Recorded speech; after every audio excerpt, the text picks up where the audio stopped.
शब्दालंकार के ही एक और अलंकार की और श्लेष अलंकार की हम चर्चा करते हैं आप लोगों के सामने। श्लेष अलंकार, श्लेष का अर्थ होता है चिपका हुआ। सबसे पहले आप श्लेष का अर्थ समझिए। इसका अर्थ होता है चिपका हुआ। इसका शाब्दिक अर्थ है चिपकना, चिपका हुआ। इससे जो शब्द बनते हैं, इस तरह के जो पद होते हैं उनको श्लेष्ठ पद कहते हैं। इनके द्वारा अनेक अर्थों का कथन श्लेष अलंकार होता है, यानी एक ही शब्दों में अनेक अर्थ चिपके हुए होते हैं। उसको भी हम उदाहरण से ही, अलंकारों को उदाहरण से ही समझना ज़्यादा श्रेयस्कर होता है। उदाहरण है, चिर जीव जोरि जुरे क्यों न स्नेह गंभीर। चिर जीव जोरि जुरे क्यों न स्नेह गंभीर, कोघट ये वृष भानुजा वे हलधर के वीर। ध्यान से सुनिए, ये भी बिहारी का ही दोहा है। इसमें वृष भानुजा शब्द में श्लेष अलंकार है, हलधर के वीर में भी श्लेष अलंकार है। कैसे है, कैसे इसमें अर्थ चिपके हुए हैं, अनेक अर्थ चिपके हुए हैं, इसको मैं आप लोगों को समझाती हूँ। वृष भानुजा को खंड करेंगे, एक इसमें अर्थ लगेगा वृषभ जोड़ अनुजा, इसका अर्थ हो जाएगा गाय। और एक तोड़ेंगे वृषभानु जोड़ जा, यानी वृषभानु की बेटी राधा, एक अर्थ हमारा राधा निकलता है। यानी इस वृषभानुजा के दो अर्थ निकलते हैं, एक गाय भी हो सकता है और एक राधा भी हो सकता है। उसी तरह से हलधर के वीर का भी दो अर्थ निकल रहा है। एक हलधर के वीर का अर्थ होता है बैल और दूसरा अर्थ इसका होगा बलराम के भाई कृष्ण। तो इसके भी दो अर्थ हो गए, एक बैल भी हो सकता है और एक कृष्ण भी हो सकता है। इस तरह से इसमें दो अर्थ चिपके हुए हैं, बैल और कृष्ण भी। इस तरह से पूरे पद में एक अर्थ इसका हो जा रहा है राधा कृष्ण परक, इसमें का राधा और इसमें का कृष्ण।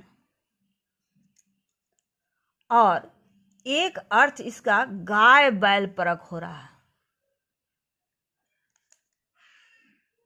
एक अर्थ गाय बैल परक हो गया। इस तरह से इसमें श्लेष अलंकार की छटा दिखाई पड़ रही है।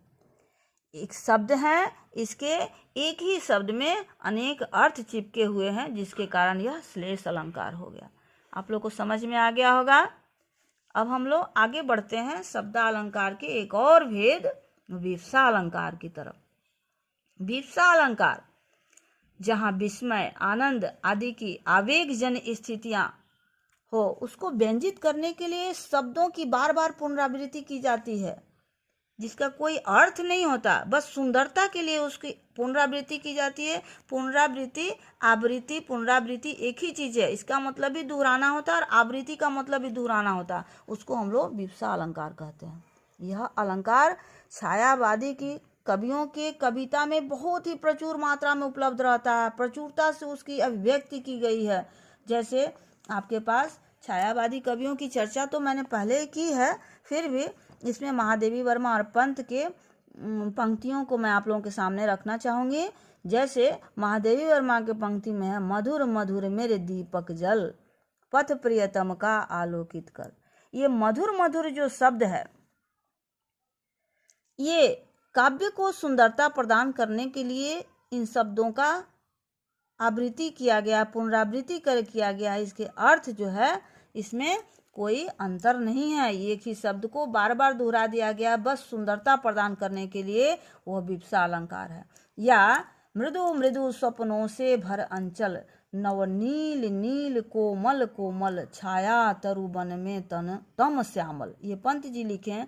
इसमें भी मृदु मृदु शब्द जो है, नील नील शब्द है, कोमल कोमल शब्द है, इसके अर्थ अलग अलग नहीं है, बस सुंदरता सौंदर्य प्रदान करने के लिए इसमें इसको प्रयोग किया गया है, इसलिए यह विवक्षा अलंकार है और यह विवक्षा अलंकार से अलंकृत है। इस तरह से बच्चों हमने आपको शब्दालंकार के कुछ अलंकारों की, उसके अंतर्गत आने वाले कुछ अलंकारों की चर्चा की, जिसको आप लोग समझे होंगे। समझाने का पूरा प्रयास की हूँ।